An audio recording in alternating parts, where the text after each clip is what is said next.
Hi, my name is Jacob McMahon, and I'm here to talk about creating innovative uses of technology in the classroom. Sometimes when teachers hear about technology in the classroom, the first two thoughts that normally pop in their heads are, 1. How time-consuming will it be to incorporate the technology in the classroom? And 2. How difficult will it be to use and teach children how to use the technology? Well, I'm here to tell you that incorporating technology into the classroom can not only be innovative, but also very easy and very simple. All one needs is a few basic technology tools and some classic pedagogical teaching strategies, and you are sure to create a lesson that is out of this world. One such teaching strategy is to begin a new unit by giving students a pretest to evaluate prior learning and help mold the progression of the unit. To help make something as basic as a pretest more innovative using technology, you can incorporate the combination of an online quiz and student response clickers. For the online quiz, you can use the BrainPop or BrainPop Junior website.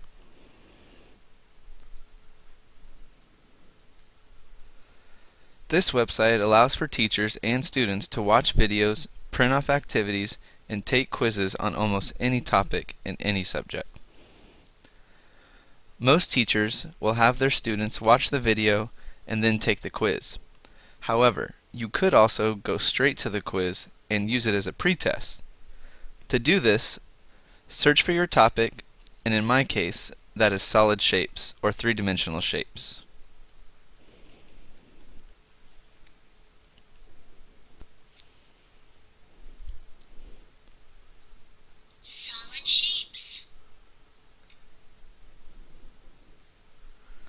Then, instead of watching the video, scroll down and click on the quizzes. First, take the easy quiz, and then take the hard quiz. Easy quiz. Choose online quiz so that you can incorporate the student response clickers.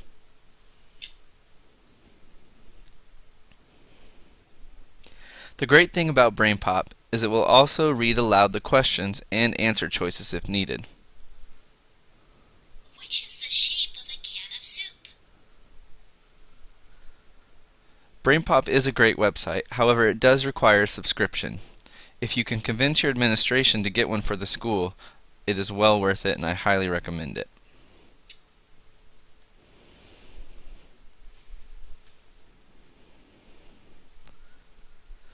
For the student responders, my school uses Mimeo Votes. These are great because they fully engage every student in the classroom at the same time in an interactive and motivating way. The best part about using the votes to take a pretest, or any test, is that results are immediate by all answers being sent wirelessly to your computer for review. Now that the pretest is over, it's time to officially introduce the topic with a mini lesson. What better way to do that than to now show the BrainPop video on solid shapes?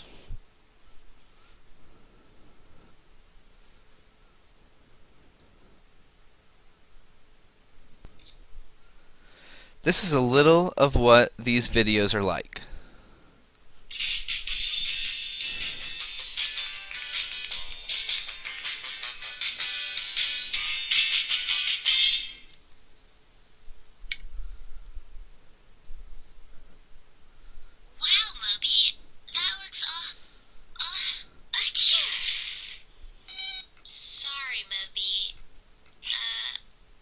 I think you dropped this.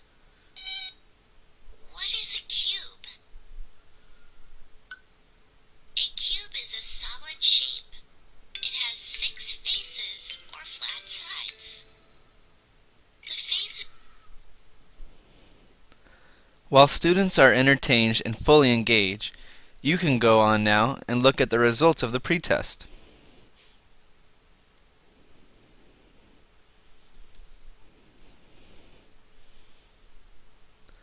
Once the video is complete, it's only about 5 minutes long, it is time for some guided practice by playing a classic vocabulary matching game.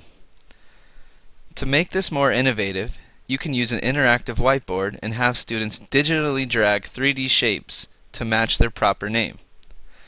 I use the Mimeo Teach, and here's a short clip on how that activity might look in the classroom.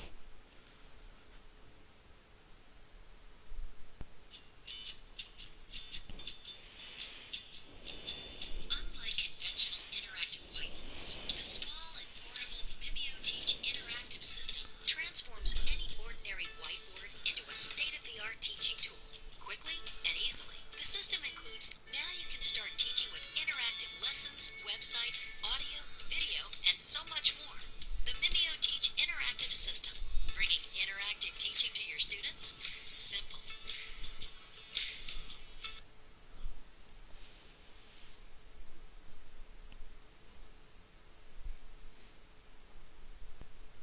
After an adequate amount of guided practice with the interactive whiteboard, Lesson 1, Day 1 is complete.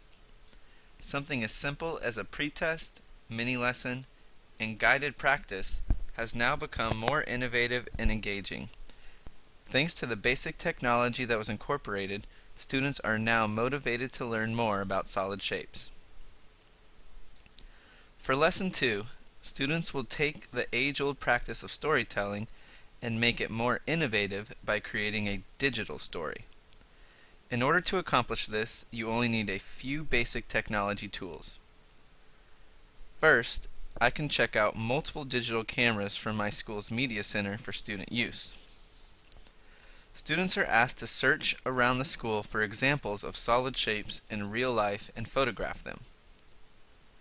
Next, as a teacher, you need to know how to upload those images to a shared folder you create on your school's shared network. This is a very quick and easy process, but if you need help, I am sure your school technology representative can quickly show you what to do beforehand. While you upload the photos to the network, your students are busy developing a script to read for their digital story. Students can either type what they are going to say by using a program such as Microsoft Word, or they can just write it on a sheet of paper. In their script, students will talk about what kind of 3D shape they found and they photographed, and the different features of that shape, such as the number of faces, edges, and vertices the shape has. Once the scripts are completed, students are ready to create the final part of their digital story. The students will use photobabble.com to finish their digital story. I like Photobabble for multiple reasons. One, it's completely free, and it only takes a minute to create an account. Students can make their digital stories all on your account for easy checking and presentation. 2. Photobabble is extremely easy to use and navigate. There are only a few buttons to push from start to finish, creating a platform simple enough for my second graders to be able to use independently. To create, students simply click Upload to choose their photo from the network, click Record to record themselves reading their script, and click Save to finish the project. Here's a digital story I created to use as an example to show to my students.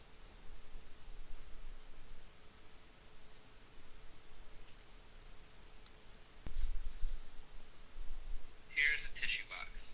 It is an example of a solid figure found in everyday life. This tissue box is a rectangular prism. A rectangular prism has 6 faces, 12 edges, and 8 vertices.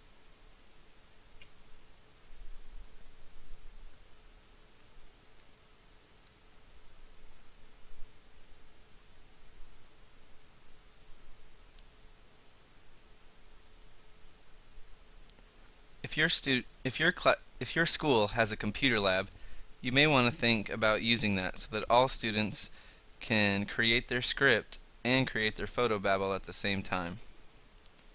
So, using only a few basic technology tools such as computers with internet, student responders, an interactive whiteboard, and some digital cameras, you can create innovative uses of technology with classic pedagogical teaching strategies. Each bit of technology is basic enough to use across the curriculum. So spend a few days at the beginning of the year letting students practice using everything. That way, you can take advantage of these innovative uses of technology all school year long. Using technology like this in the classroom does take a little preparation. But come on, it's not rocket science.